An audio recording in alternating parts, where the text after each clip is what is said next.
India market invest মাইন্ডসেটে আপনাদের স্বাগত। যা চ্যানেল নতুন এসেছেন তাদের করলো প্লিজ চ্যানেলটাকে সাবস্ক্রাইব করবেন, লাইক করবেন, বেল আইকনটা প্রেস করবেন, তার সাথে অল বাটনটা প্রেস করবেন, নোটিফিকেশন সঙ্গে সঙ্গে আপনাদের কাছে গিয়ে পৌঁছাবে।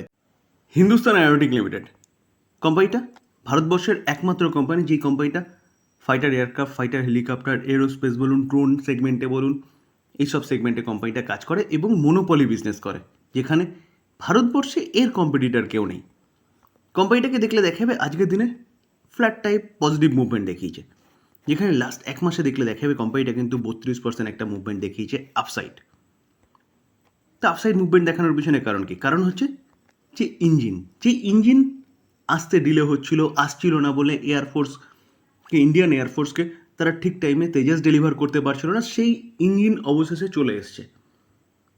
তো ইঞ্জিন চলে এসছে, জেনারেল ইলেকট্রিক বলেছে যে এই বছরে আরও 11টি ইঞ্জিন আসবে। তো সেই জায়গায় দাঁড়িয়ে কোম্পানিটা ইন্ডিয়ান এয়ারফোর্সকে তেজাস ডেলিভার করতে পারবে, এটা একটা পজিটিভ নিউজ।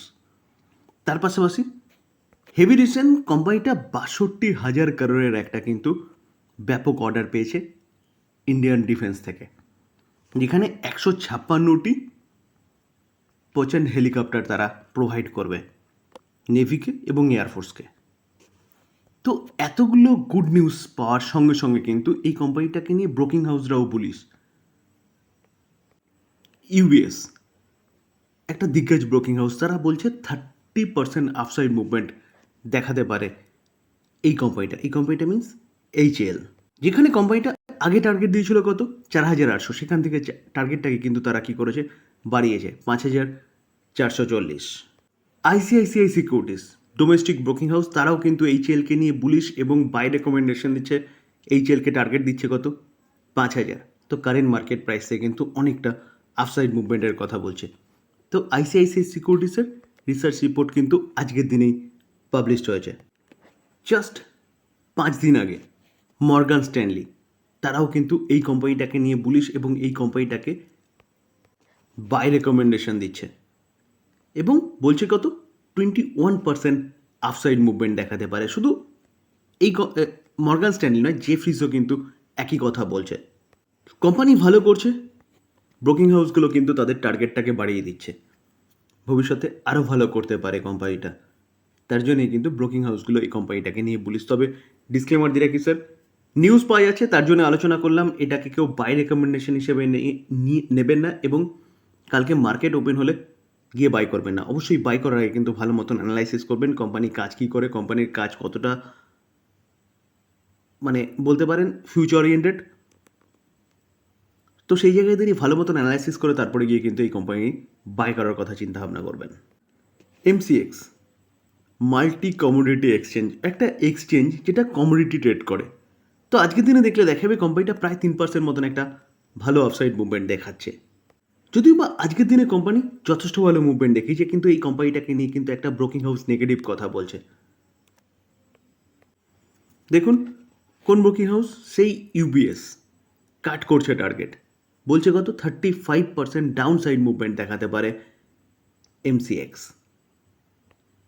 শুধু ইউবিএসও নয়, মর্গান স্ট্যানলিও কিন্তু একই কথা বলছে। তো দুটো দিগ্গজ ব্রোকিং হাউস তারা কিন্তু এমসিএক্সকে নিয়ে নেগেটিভ কথা বলছে, যেখানে sir Morgan Stanley underweight rating দিচ্ছে এবং রেকমেন্ড করছে কত টার্গেট 3400, 35% ডাউনের কথা বলছে মর্গান স্ট্যানলি।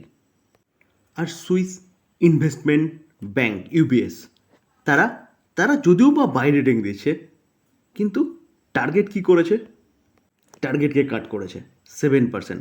7,800 আগে টার্গেট দিয়েছিল, 7,250 এখন টার্গেট দিচ্ছে। তো মর্গান স্ট্যানলি বলছে 35% ডাউনে আসতে পারে, আর ইউবিএস বলছে যে তারা যে টার্গেট দিয়েছিল সেই টার্গেট কমিয়েছে কিন্তু বাই রেটিং দিচ্ছে। তো এই জায়গায় দাঁড়িয়ে আপনি কী করবেন? দেখুন স্যার, আমি সবসময় বলি যে ব্রোকিং হাউস বিভিন্ন রকম কথা বলবে, আপনাকে দেখতে হবে যে আপনার পোর্টফোলিওতে যে স্টকটা রয়েছে বা যে কোম্পানিটা রয়েছে সেই কোম্পানিটা কাজ কী করে এবং সেই কোম্পানিটার বিজনেস কতটা লং টার্ম সাস্টেনেবল। যেখানে একটা ইন্ডেক্সের বিজনেস কিন্তু চলবে, কারণ কারণ মার্কেটে যত মানুষের অ্যাক্টিভিটি বাড়বে, যত ট্রেড বাড়বে, তত বিজনেস চলবে, যেহেতু কোম্পানির বিজনেস শেয়ার মার্কেট রিলেটেড। তো এই জায়গায় দাঁড়িয়ে এবার চিন্তাভাবনা আপনার আপনি কি করবেন? বিএসসি, তো বিএসসিকে দেখলে দেখা যাবে, দেখুন আজকের দিনে বিএসসি 3.5%-এর ওপরে একটা ভালো অফসাইড মুভমেন্ট দেখিয়েছে। যেখানে বিএসসি এতটা ভালো মুভমেন্ট দেখানোর পিছনে কারণ কি, অনেকে কমেন্টসে জিজ্ঞেস করছিলেন, তো কারণ ইন্ডিভিজুয়ালি কিচ্ছু না, কোম্পানিটা বোনাস ডিক্লেয়ার করেছিল, মার্কেটের প্রেশারের জন্য কোম্পানিটা সেরকম পারফরমেন্স দেখাতে পারেনি। আজকে মার্কেট ভালো ছিল, কোম্পানিটা ভালো মুভমেন্ট দেখিয়েছে, যদিও বা ফ্রাইডেতে বোনাস ডিক্লেয়ারের আগে যথেষ্ট ভালো মুভমেন্ট দেখিয়েছিল এই কোম্পানিটা। তো বিজনেস শেয়ার মার্কেট রিলেটেড, যেখানে মার্কেটের অবস্থা যত ভালো হবে তত কিন্তু এই কোম্পানির বিজনেস বাড়বে, কারণ মানুষের অ্যাক্টিভিটি বাড়বে এক্সচেঞ্জে। তো সেই জায়গায় দাঁড়িয়ে মার্কেট এখন ভালো করছে, আস্তে আস্তে উপরের দিকে উঠছে, তো এই কোম্পানির বিজনেস অটোমেটিক্যালি বাড়বে। যেখানে আরেকটা বলতে পারেন যে ভালো নিউজ কী এসছে, যে কোম্পানিটা বোনাস দিতে চলেছে, যদিও বা এখনও রেকর্ড ডেট পাওয়া যায়নি। কোম্পানিটা 2:1, অর্থাৎ যার কাছে একটা শেয়ার আছে সে আরও 2টো শেয়ার পাবে, টোটাল মিলিয়ে একটা শেয়ারের জায়গায় কিন্তু 3টে শেয়ার হতে চলেছে। তো ভালো নিউজ, তার পাশাপাশি মার্কেটের ভালো অবস্থার জন্য কোম্পানিটা কিন্তু ভালো মুভমেন্ট দেখাচ্ছে, এছাড়া আর কিছু না এই কোম্পানিটার ভালো মুভমেন্ট দেখানোর পিছনে। টাটা কনজিউমার প্রোডাক্ট, যেখানে এফএমসিজি সেক্টরের কোম্পানি, আজকে দেখলে দেখা যাবে, দেখুন 7% মতন একটা ভালো আফসাইড মুভমেন্ট দেখিয়েছে। টাটা গোল্ড, টাটা টি, টাটা সল্ট, এইসব যে বিজনেসগুলো আছে না, এই বিজনেসগুলো হচ্ছে এই কোম্পানির বিজনেস, যেখানে এই কোম্পানিটাকে নিয়ে কিন্তু একটা ভালো নিউজ পাওয়া যাচ্ছে। চলুন দেখে নিই নিউজ কী পাওয়া যাচ্ছে। দেখুন টাটা কনজিউমার আজকের দিনে ভালো আফসাইড মুভমেন্ট দেখানোর পিছনে কারণ হচ্ছে গোল্ডম্যান স্যাক, তারা এই কোম্পানিটাকে নিয়ে বাই কল দিচ্ছে এবং আপগ্রেড রেটিং দিচ্ছে, টার্গেট দিচ্ছে কত 1200। তো কারেন্ট মার্কেট প্রাইস থেকে কিন্তু অনেকটা আফসাইড মুভমেন্টের কথা বলছে কে, গোল্ডম্যান স্যাক। শুধু এফএমসিজি সেক্টরের এই কোম্পানিটা নয়, এফএমসিজি সেক্টরের প্রতি কটা কোম্পানি ভালো করতে পারে, কারণ আরবিআই বলুন, গভর্নমেন্ট বলুন, মার্কেটে কিন্তু প্রচুর পরিমাণে লিকুইডিটি বুস্ট করেছে। এবং এই এপ্রিলের 7 তারিখ থেকে 9 তারিখ, অর্থাৎ 9 তারিখে কিন্তু আমরা আউটকাম পাবো, এমপিসির আউটকাম, যেখানে আবারও রেড কার্ডের কথা শোনা যাচ্ছে। তো মার্কেটে লিকুইডিটি বাড়া মানে মানুষের হাতে টাকা বেশি আসা, আর মানুষের হাতে টাকা বেশি থাকা মানে খরচা বেশি করবে, তো এফএমসিজি সেক্টরের কোম্পানিগুলো কিন্তু অটোমেটিক্যালি ভালো করবে।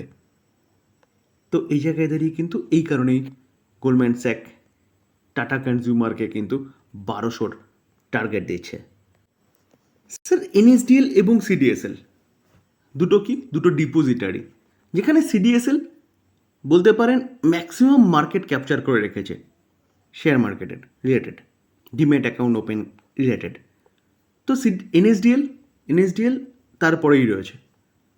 সিডিএসএল মার্কেটে লিস্টেড রয়েছে, এনএসডিএল মার্কেটে লিস্টেড নেই। তো এনএসডিএল এর আইপিও আসার কথা ছিল, তো এখন শোনা যাচ্ছে যে এনএসডিএল এর আইপিও জুলাইয়ের 31 তারিখের পরে আসতে পারে। কারণ সাধারণত মার্কেটের অবস্থা এখন ভালো নয়, তো এই মার্কেটে সাধারণত আইপিও কিন্তু আনে না, কারণ মার্কেট আরপিও যদি ফুল সাবস্ক্রিপশন না হয় তাহলে লস হবে। তো সেই জায়গায় দাঁড়িয়ে মার্কেটের যখন ভালো পরিস্থিতি থাকে তখনই কিন্তু আইপিওর মেলা দেখা যায়। তো এই জায়গায় দাঁড়িয়ে এক্সপেক্ট করা হচ্ছে যে জুলাইয়ের পরে, 31শে জুলাইয়ের পরে যদি আইপিও আসে, সেই সময় কিন্তু মার্কেটের কন্ডিশন ফেভারেবল হবে। তাই জন্যে কিন্তু দেখুন IPO when market condition are more favourable, যখন আইপিও আসবে, তো তার জন্যে কিন্তু আইপিওকে ডিলে করা হচ্ছে। টাটা গ্রুপের একটা দিগ্গজ কোম্পানি, যেই কোম্পানির মেন বিজনেস হচ্ছে জুয়েলারি এবং ডায়মন্ডের। তো আজকের দিনে দেখলে দেখা যাবে কোম্পানিটা প্রায় 4% মতন একটা ভালো আফসাইড মুভমেন্ট দেখিয়েছে। দেখানোর পিছনে কারণ কিছু না, মার্কেটের যে ভয় ছিল সেই ভয়ের জন্য কিন্তু কালকে আমরা দেখেছিলাম এই কোম্পানিটা ব্যাপক গিরাবট দেখিয়েছিল, কারণ ট্যারিফ নিয়ে, যেখানে ট্যারিফের ভয়ের জন্যে গোল্ডের দাম কন্টিনিউয়াসলি বাড়ছিল। তো আজকে গোল্ডের দামের মধ্যে কিছুটা স্বস্তি দেখা গেছে, যার জন্যে কিন্তু টাইটান, এই কোম্পানিটা শুধু টাইটান নয়, জুয়েলারি সেগমেন্টের প্রতি কটা কোম্পানি কিন্তু একটা ভালো মুভমেন্ট আজকের দিনে শো করেছে। কারণ গোল্ডের দাম যত কম হবে এই কোম্পানিগুলোর বিজনেস বাড়বে, কারণ এই কোম্পানিগুলো জুয়েলারি নিয়ে কাজ করে, তো জুয়েলারির দাম কমবে। তো সেই জায়গায় দাঁড়িয়ে স্যার এই কারণে কিন্তু আজকে জুয়েলারি সেগমেন্টের যতগুলো কোম্পানি আছে, কি কল্যাণ জুয়েলার্স বলুন বা সেনকো গোল্ড বলুন বা টাইটান বলুন, ভালো মুভমেন্ট আজকের দিনে দেখিয়েছে। স্যার ডিসক্লেমার দিয়ে রাখি, এই ভিডিওতে যতগুলো কোম্পানি নিয়ে আলোচনা করেছি সেই কোম্পানিগুলোর সম্বন্ধে নিউজ পাওয়া যাচ্ছে সেটাই আপনাদের সামনে তুলে ধরার চেষ্টা করেছি, কোনো বাই রেকমেন্ডেশন নয়। আমরা যারা ইনভেস্টার আছি তাদের পোর্টফোলিওতে যেসব কোম্পানিগুলো আছে সেসব কোম্পানিগুলোর কি নিউজ পাওয়া যাচ্ছে সেগুলো কিন্তু আমাদের অবশ্যই জানা দরকার, তার জন্যই এই আলোচনা। তো এটাকে কেউ প্লিজ বাই রেকমেন্ডেশন হিসেবে নেবেন না। আলোচনা এই পর্যন্ত। যদি ভালো লাগে, যারা চ্যানেল নতুন এসেছেন তাদেরকে প্লিজ চ্যানেলটাকে সাবস্ক্রাইব করবেন, লাইক করবেন, বেল আইকনটা প্রেস করবেন, তার সাথে অল বাটনটা প্রেস করবেন, নোটিফিকেশন সঙ্গে সঙ্গে আপনাদের কাছে গিয়ে পৌঁছাবে। থ্যাংক ইউ, ভালো থাকবেন।